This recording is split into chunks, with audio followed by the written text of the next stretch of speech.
What? There's quite a bit of echo. You know, when you go into a recording studio, there's no echo. That's the point of it.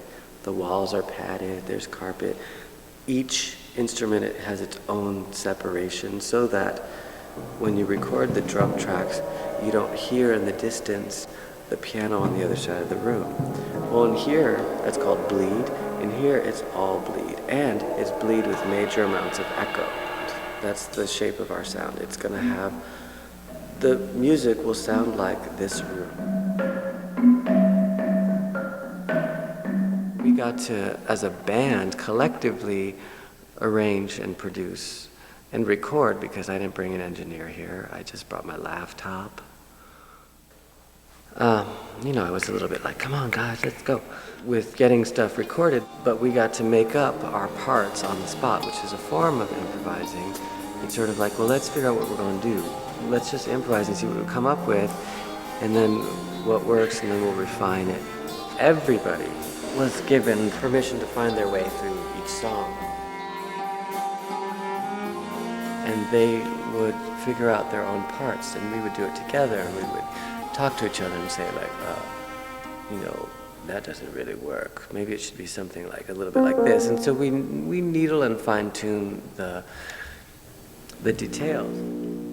Jason, the bass player, I just trust his chops and his intuitive sensibility as a musician to figure out what would be the right path for him on his instrument.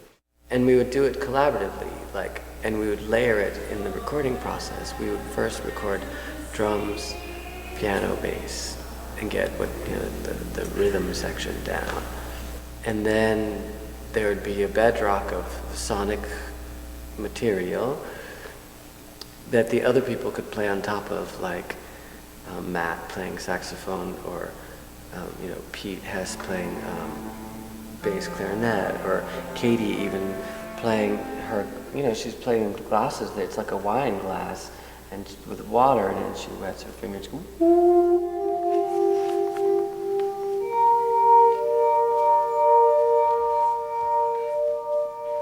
she's just knowing what the chords are, figure out what to play when.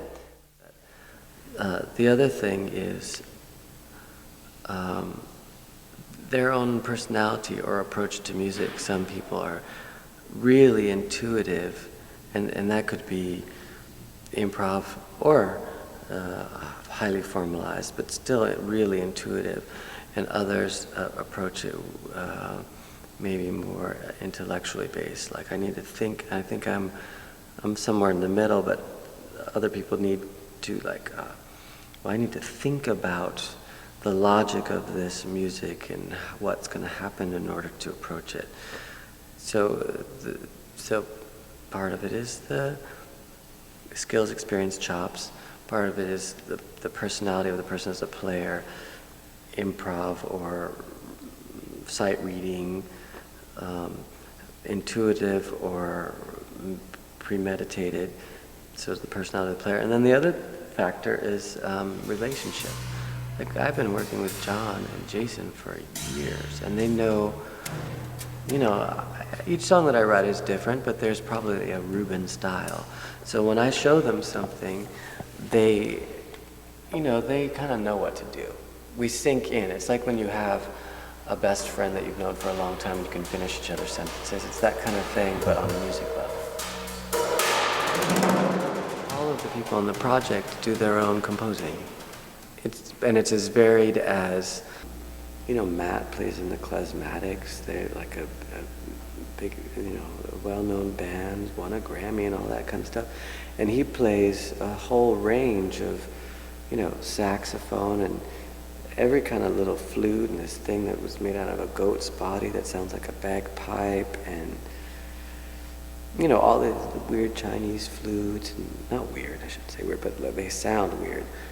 But all these different things, and Kevin is a singer. He's an amazing singer, and he plays guitar a little bit too, and other things a little bit too. And he plays lute, and I had never worked with a lute. I was like, let me just see what that's like, and so that's cool. But all of their music was so different. versos sinceros de José Martí.